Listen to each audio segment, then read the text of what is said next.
crazy bad decision horror story, The Abandoned Asylum. It all started with a dare. 4 friends, Mia, Ethan, Riley, and Connor, sat around a flickering campfire in the woods, the shadows dancing ominously around them. They had grown bored of their usual weekend routine and were hungry for an adrenaline rush. Ethan, the boldest of the group, smirked as he pointed to the dark silhouette of an old, crumbling building barely visible through the trees. "Let's go explore the abandoned Ravenwood Asylum," he suggested, his voice laced with excitement. The others hesitated. Ravenwood was notorious in their small town. Whispers of tortured patients, unethical experiments, and vengeful spirits surrounded its grim history. But their fear quickly gave way to peer pressure. "It's just a building," Riley said, trying to sound nonchalant. "What's the worst that could happen?" They packed flashlights, a camera, and a crowbar, just in case. As they approached the asylum, the air grew colder, and the towering structure loomed over them like a dark monolith. The rusted gates groaned as Connor pushed them open, and the group stepped into the overgrown courtyard. Inside the asylum was a maze of peeling wallpaper, broken furniture, and graffiti-stained walls. Every step echoed, amplifying their unease. The group stuck close together, nervously joking to mask their fear. In one room, they found dusty patient files scattered across the floor. Mia picked one up and read aloud, "Patient number 312, severe psychosis. Experimental treatment initiated. Outcome unknown." Her voice wavered as the words sank in. Ethan, eager to explore further, spotted a locked door at the end of a hallway. He pried it open with the crowbar, revealing a staircase descending into darkness. "Basement level," he announced. "Let's see what's down there." Mia hesitated. "This feels like a really bad idea," she whispered, but the others convinced her to follow. The basement was suffocatingly cold, the air thick with the stench of mildew. They discovered an old operating room, complete with rusted tools and a gurney. The walls were lined with jars containing strange, unidentifiable specimens. As Riley filmed the eerie scene, the camera's battery suddenly drained. The flashlight beams flickered, and a low, guttural noise echoed from the shadows. "Did you hear that?" Connor asked, his voice trembling. Before anyone could respond, the door they had entered through slammed shut. Panic set in as they tried to force it open, but it wouldn't budge. The guttural noise grew louder, morphing into distorted whispers. A chilling breeze swept through the room, carrying the scent of decay. Then they saw it, a shadowy figure standing in the corner, its eyes glowing faintly. "Who's there?" Ethan shouted, his bravado fading. The figure didn't answer. Instead, it began to move, its movements jerky and unnatural. It let out a bone-chilling scream, and the lights went out completely. In the darkness, chaos erupted. Mia screamed as something icy grabbed her arm. Connor swung the crowbar wildly, hitting nothing. Riley's voice cracked as he called out for help, but his cries were drowned out by the deafening whispers. When the lights flickered back on, Ethan was gone. The remaining 3 searched frantically, their fear mounting with every second. As they found Ethan's flashlight, lying in a pool of blood, but there was no sign of him. Suddenly the whispers returned, louder and more aggressive.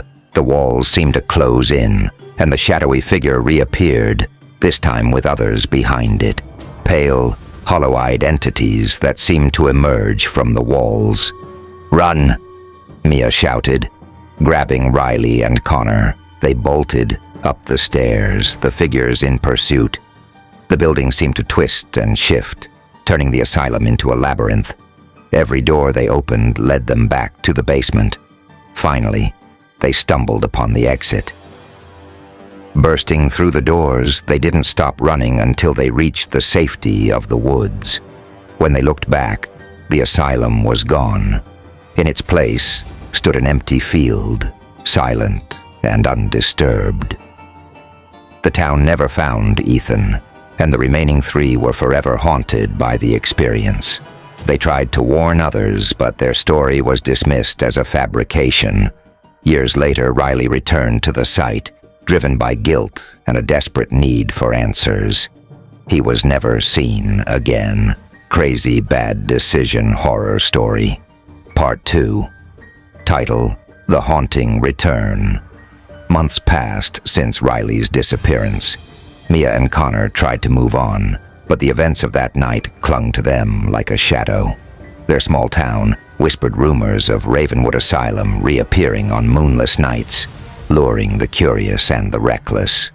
Mia, plagued by nightmares, spent hours researching Ravenwood's dark history. She uncovered chilling details. Dr. Eliza Hartwell, the asylum's lead physician, had conducted illegal experiments on patients. The most disturbing legend spoke of a ritual to trap souls, binding them to the asylum forever. The more Mia read, the more convinced she became that Ethan and Riley were still trapped in some twisted dimension. One evening, Connor visited Mia, his face pale and his hands trembling. "I saw him," he whispered. "Who?" Mia asked, though she already knew the answer. "Riley. Last night in the woods near the asylum. He looked wrong. His eyes were hollow, but he called my name. He begged me to help him." Mia's heart raced. "Connor, we can't ignore this. If there's even a chance they're alive, we have to go back." Connor shook his head violently. "No way. We barely escaped last time." But Mia wouldn't relent. She convinced Connor to join her by promising they'd only investigate the woods, not enter the asylum itself. Reluctantly, he agreed, and the 2 prepared for their journey. This time, they armed themselves with salt, iron rods, and a bundle of sage. Items Mia had read were useful against spirits. They set out on a cold, moonless night. The woods were eerily silent, the only sound their footsteps crunching on dead leaves. As they approached the spot where Riley had supposedly appeared, Mia noticed the temperature drop sharply. A faint, ghostly figure emerged from the shadows. It was Riley. His clothes were torn and his skin was ashen. He reached out to them, his voice a distorted echo. "Help me, please." Connor froze, but Mia stepped forward cautiously. "Riley, is that really you?" Riley nodded, his movements stiff and unnatural. "I'm trapped. They won't let me go." "Who won't let you go?" Mia asked, her voice shaking. Before Riley could answer, a guttural growl erupted from the darkness. The shadowy figure from the asylum appeared, its glowing eyes locking onto them. Riley's form flickered and distorted, as if he were a projection. "Run!" Riley shouted, his voice blending with the growl. Mia and Connor turned to flee, but the shadow moved with unnatural speed, cutting off their escape.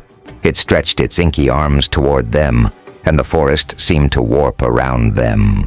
In a desperate move, Mia threw a handful of salt at the entity. It recoiled, emitting an ear-piercing shriek.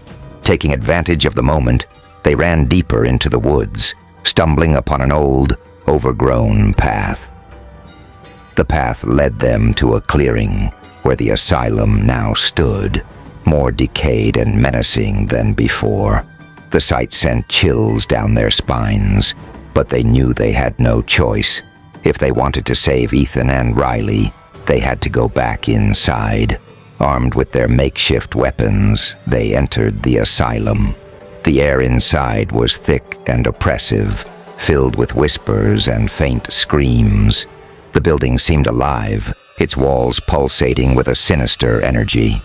They followed the whispers to the basement, where they found an old ritual circle etched into the floor.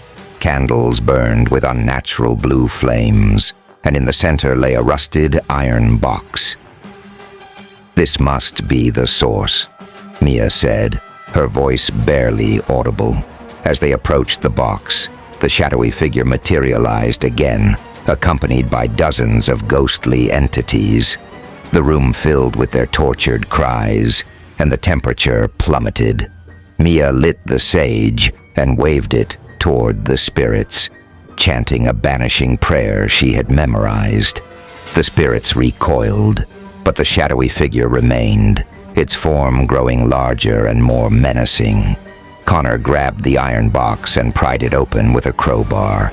Inside were fragments of human bones and a tattered journal. The moment the box was opened, the spirits let out an unearthly wail, and the shadow lunged at them. Mia grabbed the bones and threw them into the blue flames. The shadow shrieked, its form dissolving into black smoke. One by one, the spirits faded, their cries turning into whispers of gratitude. As the asylum began to collapse around them, Mia and Connor sprinted toward the exit. They barely made it out before the building crumbled into dust, leaving behind an empty field once more. Exhausted and shaken, they looked back at the field, hoping for closure. To their relief, they saw the faint outlines of Ethan and Riley standing side by side, smiling. Their friends had been freed. But as Mia and Connor turned to leave, they noticed something chilling. The iron box had reappeared at their feet, its lid slightly ajar. Pretty Bad Decision Horror Story, Part 3. The Curse. Lives On Mia and Connor stared at the iron box, their relief fading into dread. It sat ominously at their feet, its lid slightly open, as if daring them to look inside again. "This can't be real," Connor whispered, backing away. Mia bent down cautiously. "We destroyed this, we saw it burn." Her voice wavered as she reached out, but Connor grabbed her arm. "Don't touch it," he snapped. The air grew heavy around them and the whispers returned, faint but unmistakable. The iron box emitted a low hum, vibrating slightly as if alive. "We need to leave," Connor said, his voice urgent. But Mia couldn't take her eyes off the box. Against her better judgment, she opened it fully. Inside was a single item, a small intricately carved key that pulsed with a faint, otherworldly glow. "What is this?" Mia asked, holding it up. Connor stepped back, his face pale. "It's not over. That's what it means. Whatever we destroyed, it wasn't enough." Suddenly the ground beneath them began to tremble. The field where the asylum once stood cracked open, revealing a deep chasm. From the depths, a deafening roar echoed, and a wave of freezing air swept over them. A figure emerged from the chasm, taller and more terrifying than the shadow they had faced before. Its body was shrouded in writhing black smoke, and its eyes burned like molten lava. "You meddled with forces beyond your comprehension," it growled, its voice resonating like thunder.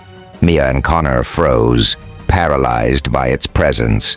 The creature raised an arm, and the iron box flew out of Mia's hands, landing at its feet. The key floated into the air, spinning rapidly, before embedding itself into the creature's chest. The ground shook violently as the creature roared in pain. "You think you've freed them?" it bellowed. "They are mine, as are you." Mia grabbed Connor's arm, pulling him toward the woods. "We have to run." They sprinted through the trees, the creature's guttural growls echoing behind them. The forest seemed endless, the path twisting and looping back on itself. No matter which direction they ran, they always ended up back at the edge of the chasm. "We're trapped," Connor yelled, his breath ragged. Mia glanced around desperately. Then she remembered the journal they had found in the iron box. Pulling it from her bag, she flipped through its brittle pages, her hands shaking. "Here," she said, pointing to a passage written in blood-red ink. It described a ritual to seal the creature. but it required a sacrifice. Connor read the passage and froze. Number absolutely not. We don't have a choice, Mia said, her voice breaking. If we don't stop it, it'll destroy everything.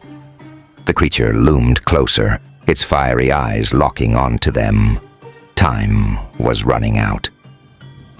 Mia pulled out a pocket knife and slashed her palm, letting her blood drip onto the ground as the journal instructed. She began chanting the incantation, her voice trembling but determined. Connor grabbed her arm. Mia, stop. We can find another way. There isn't another way, she shouted, tears streaming down her face. The creature let out an ear-splitting roar and lunged toward them. At the last moment, Mia threw the journal into the chasm, her blood still dripping onto its pages. The ground beneath them erupted in light, and the creature screamed as its body was consumed by the glowing energy. The chasm began to close, dragging the creature down with it. Mia and Connor clung to each other as the earth beneath them stabilized. When the light faded, the field was silent and empty once more. Exhausted, they collapsed to the ground. Connor turned to Mia, his face etched with grief. You didn't have to do that, he said. Mia looked down at her bleeding hand. It's over, she said, though her voice lacked conviction. But as they walked away, neither noticed the faint glow emanating from the iron box, now buried beneath the soil. To be continued. Crazy Bad Decision Horror Story. Part 4. The Return of the Unseen. Days turned into weeks, and Mia and Connor tried to convince themselves that the nightmare was over. They avoided discussing the events of that night, but the unease lingered. Mia's wound from the ritual healed slowly, leaving a scar in the shape of a strange, spiraling symbol. One evening, as Mia sat in her dimly lit apartment, her phone buzzed. It was a text from an unknown number. You didn't finish it. The key still belongs to him. Her heart sank. She immediately called Connor. Did you get a message too? She asked, her voice trembling. Connor on the other end sounded equally shaken. No, but something's happening. My lights flickered, and I swear I saw shadows moving in my room. Mia looked around nervously. The shadows in her apartment seemed darker, denser. We need to meet. Now, she said. They decided to meet at the town library, hoping to research the spiral scar and the key. The library was nearly empty when they arrived, its silence amplifying their growing paranoia. Mia showed Connor her scar, and his face went pale. That's the same symbol we saw in the journal, he whispered. They scoured old records and occult texts, eventually uncovering a chilling revelation. The spiral symbol represented an ancient curse known as the Unseen's Mark. It bound its bearer to the entity, making them a beacon for its return. That's why the box came back, Connor said. It wasn't just a tool, it's a link to him. As they pieced together the information, the lights in the library flickered, and the air grew cold. A book flew off the shelf, landing with a loud thud. Mia picked it up cautiously. The cover was blank, but when she opened it, words appeared on the page, written in a dark, inky script. The key is the beginning and the end. Bring it to the forgotten well, or face the Unseen's wrath. Connor slammed the book shut. This is a trap. We can't go back. We don't have a choice, Mia said, her voice resolute. If we don't end this, it'll keep coming for us. The Forgotten Well was a local legend, said to be a gateway between worlds. It was hidden deep in the forest, and few dared to venture near it. Armed with the iron box, a flashlight, and the fragments of the ritual instructions, Mia and Connor set out once more. The forest felt alive, its trees twisting unnaturally, their branches reaching out like claws. Whispers surrounded them, growing louder the closer they got to the well. When they finally reached it, the sight was both awe-inspiring and terrifying. The well was ancient, its stones covered in the same spiral symbol as Mia's scar. A faint, ominous glow emanated from its depths. "This is it," Mia said, her voice barely audible. Connor hesitated. "Are we sure this is going to work? What if it makes things worse?" Mia didn't answer. She opened the iron box and retrieved the key, its glow pulsating as if alive. The moment she held it over the well, the ground began to quake. A deep, guttural voice echoed from the well. "You dare return what is mine." The unseen emerged, its massive, shadowy form towering over them. Its eyes burned with fury as it reached for Mia. "Do it now," Connor yelled. Mia dropped the key into the well, and the glow intensified. The unseen let out a deafening roar, its form unraveling as it was pulled toward the well. The ground split open, creating a vortex that began to consume everything around them.